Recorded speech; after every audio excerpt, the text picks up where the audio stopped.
There is a moment in every powerful man's life where something inside him dies and something else is born.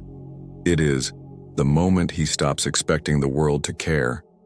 He stops looking for sympathy. He stops waiting for someone to understand his pain, to validate his struggle, to reward his virtue. In that moment, he sees the world as it truly is, indifferent, brutal, self-serving. And instead of falling into despair, he becomes untouchable. Because once you accept that no one cares, you are free. Free to move without seeking approval. Free to act without begging for praise. Free to suffer without resentment. And that is when everything begins to change. Machiavelli did not believe in fairness. He believed in reality. And reality is that people care when it benefits them to care. When your pain becomes their opportunity, when your success becomes their ladder, when your failure becomes their entertainment, but they do not care for you. Not truly, not deeply. And if you build your life expecting them to, you are constructing a palace on a sinkhole. It will collapse, and when it does, they will walk past your ruins without slowing down. The faster you accept this, the sooner you begin to build something indestructible, a life that is not dependent on being cared for but on being feared, respected, or necessary. It sounds cold, but it is not cruelty. It is clarity. The belief that people should care about you just because you suffer is a child's fantasy. Power begins when you bury that fantasy. When you realize that your pain is yours to carry and no one is coming to lift it from your shoulders. When you stop asking, "Why is no one helping me?" and start asking, "What can I build from this silence?" In that shift, your posture changes. You stop broadcasting your wounds. You start becoming the kind of man whose silence makes others nervous. And that silence, that refusal to beg for care becomes a fortress. This is the foundation of Stoic power. To suffer without theatrics, to endure without applause, to bleed without an audience. Most people, even the so-called strong, are addicted to emotional performance. They dress their pain in poetry.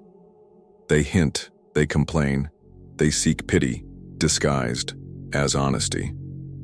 But the Machiavellian mind knows that every display of suffering is a transaction.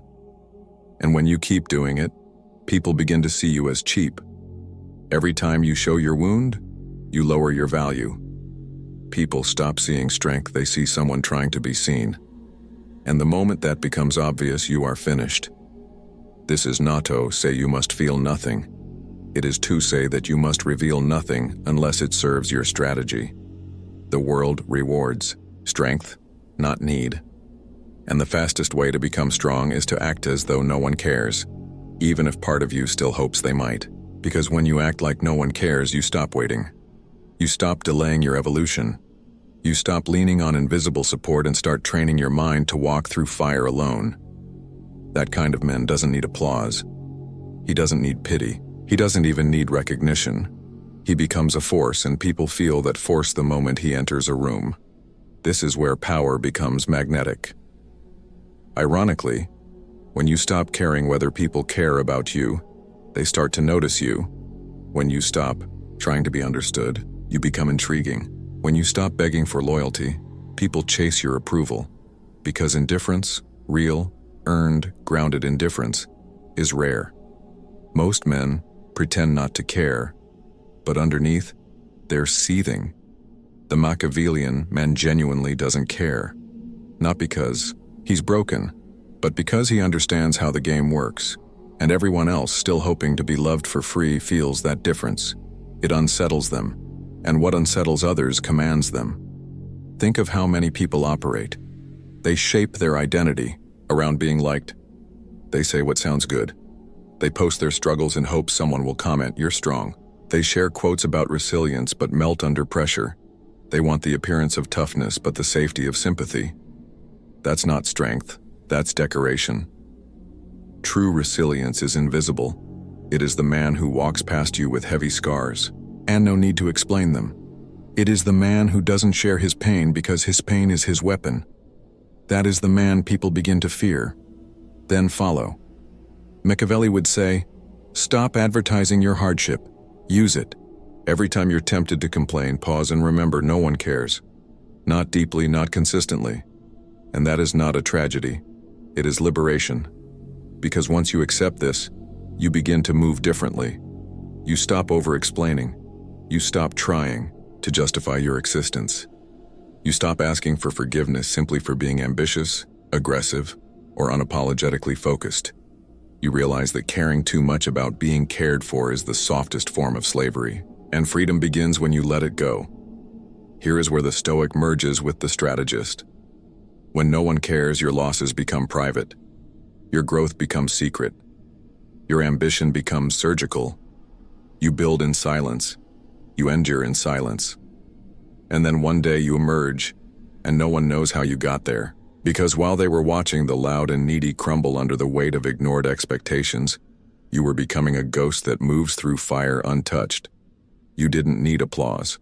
You didn't need pity. You didn't even need company.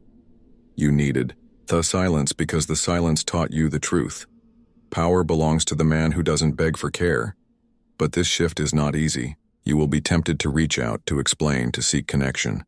You'll have moments of doubt, moments where your silence feels like suffocation. Good. That means the old part of you is dying. Let it die. Let the part of you that needs to be seen wither.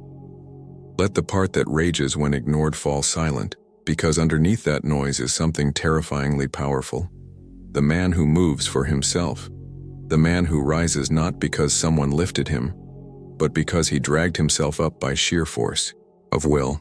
That is the man people remember, not the one who cried the loudest, the one who didn't flinch. You see, the world doesn't care about your suffering, but it will care about what you become because of it. If you use that truth as a reason to collapse, you will become just another echo in a crowd of complaints. But if you use it as a reason to harden, to sharpen, to rise insolence, then you become the kind of figure Machiavelli admired, untouchable, unpredictable, and unforgettable. And here's the paradox.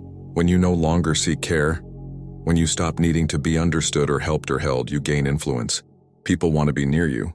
They sense something they don't have. Internal authority. The quietness of a man who is not waiting for the world to catch up.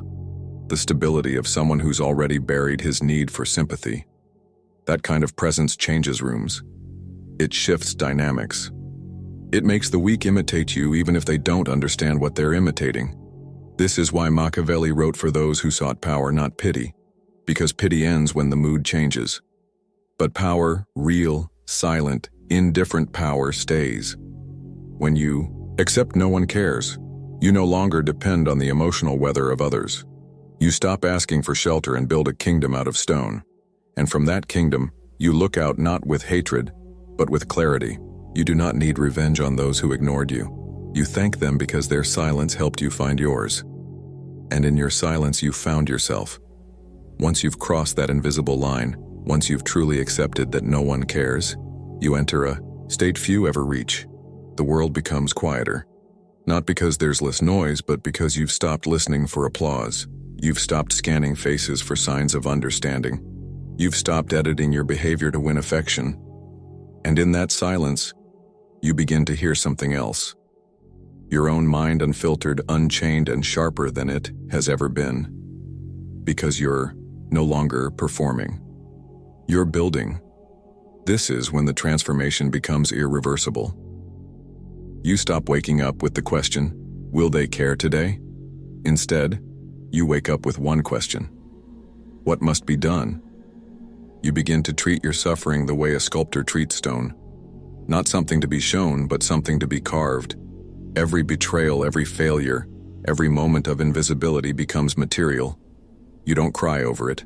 You chisel it, because the man who accepts that no one cares stops wishing for a better world and starts forging one in his image. And here's the part most people will never understand. Once you stop needing the world, you start commanding it. That sounds paradoxical, but it's brutally real. Dependence repels power. Independence attracts it. When people sense that you are emotionally self-sufficient, they shift. Their tone changes. Their posture adjusts. They begin to measure their words around you. Not because you're loud, but because your silence isn't desperate, it's composed. It's dangerous.